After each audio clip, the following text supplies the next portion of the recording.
Alright, so India went head-to-head with South Africa in a warm-up game for the ICC Men's T20 World Cup, and that was on February 4, 2026, at this brand-new international stadium. Now, we saw something interesting. Ishan Kishan actually retired out mid-innings for India.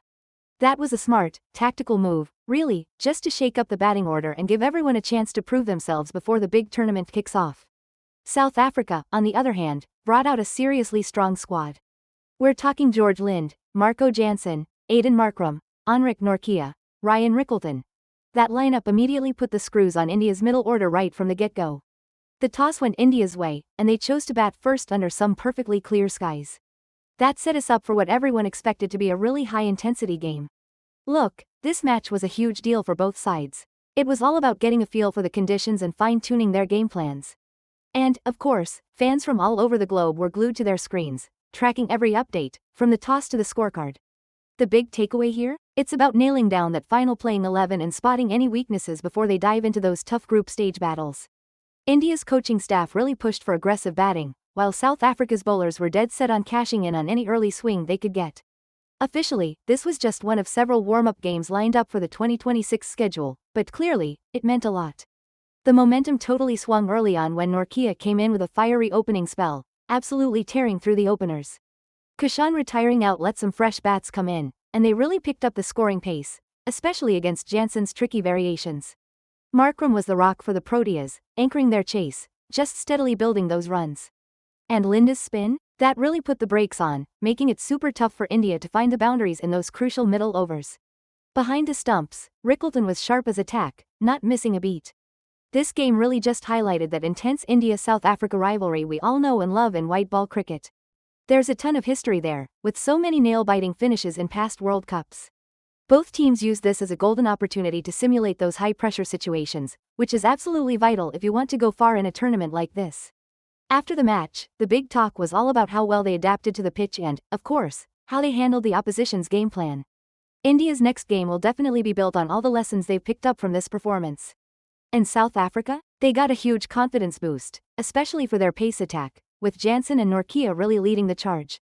Globally, fans were glued to their apps and broadcasts, tracking those live scores and just ramping up the excitement for the T20 World Cup proper.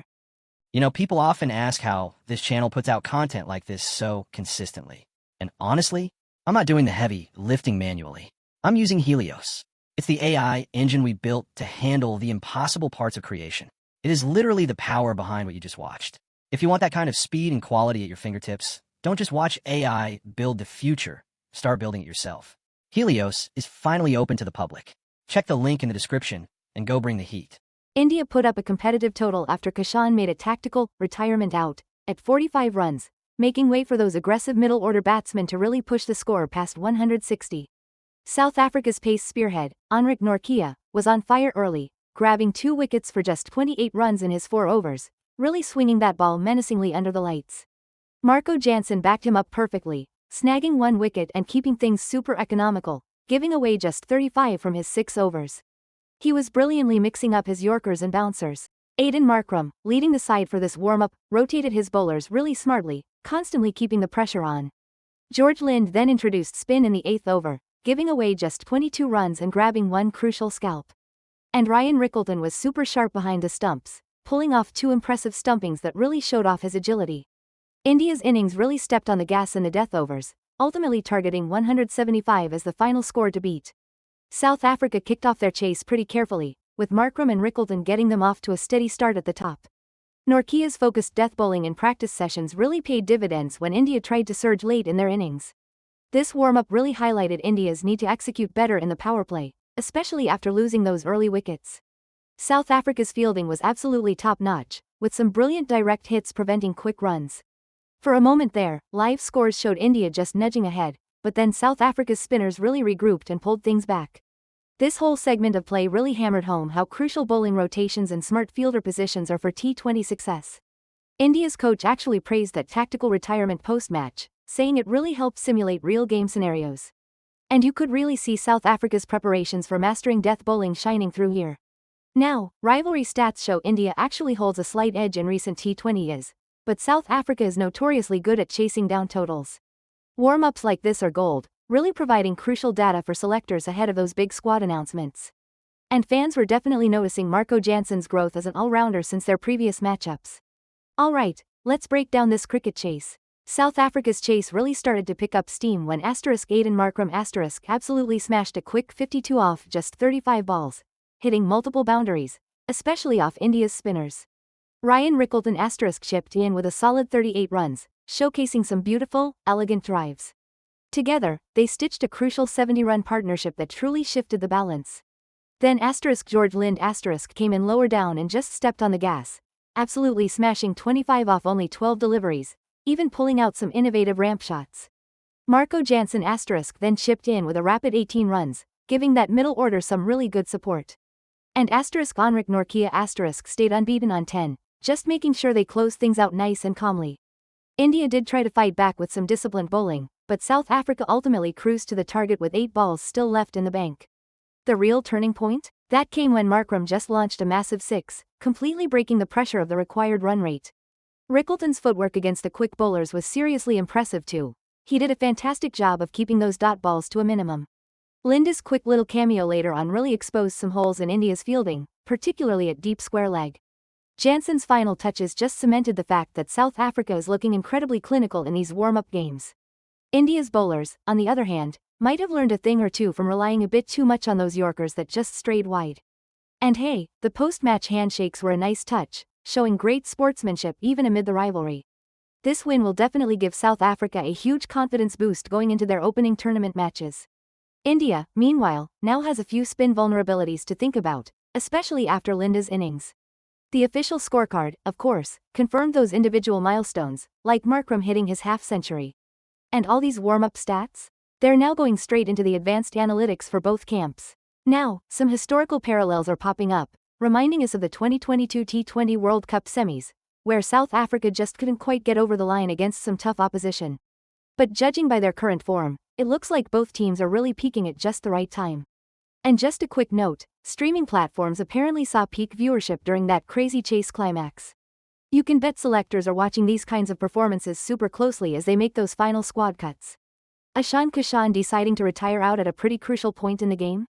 That really opened up some strategic options, letting India successfully try out their backup openers. South Africa's bowling attack, led by Nortje and Jansen, absolutely nailed their plans, keeping the boundaries down to just 14 in the power play. Markram's captaincy really shone through. He was brilliant at setting fields to cut off the angles, basically forcing batters to miss hit shots. And Linde? His variations were super tricky, really deceiving on those turning tracks, the kind you often see in warm-up games. Rickelton's keeping behind the stumps was top-notch, preventing any byes and keeping that dot ball percentage really high. India's fielding, by the way, looked way better than in previous sessions, with them even attempting 2 run-outs. The match referee actually gave a shout-out to both sides for their discipline.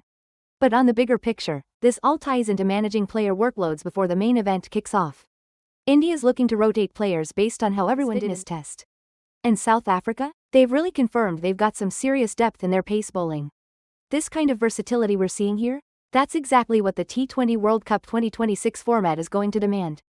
For a bit of rivalry history, in 30 T20s, India has won 15 times, while South Africa has 12 wins. All the lessons learned from these warm-ups? They'll be going straight into the training camps that kick off next week.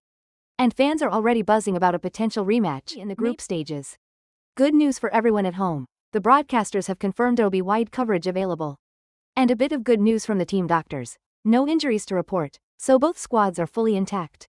The numbers really highlight Nortje's consistent economy, keeping it under 7 runs per over time and again. Jansen, on the other hand, is really emerging as a potential match winner. And Markram? He's definitely got his eyes on potentially stepping up to a bigger captaincy role after these warm-ups. Well, the India vs South Africa warm-up just wrapped up, and South Africa snagged the victory, winning by 6 wickets. This really shows they're getting geared up for the T20 World Cup 2026. Even with that narrow loss, India still picked up some really valuable insights, especially with a big focus on shoring up their batting after Kishan went out. Nortje, Jansen, Markram, Linde, and Rickelton were the standout performers, definitely putting their names forward for team selection. The live streams were absolutely buzzing, pulling in millions of viewers from the first toss to the very last ball. India's next warm-up will be all about getting used to spin-heavy conditions, while South Africa continues to fine-tune their chasing game.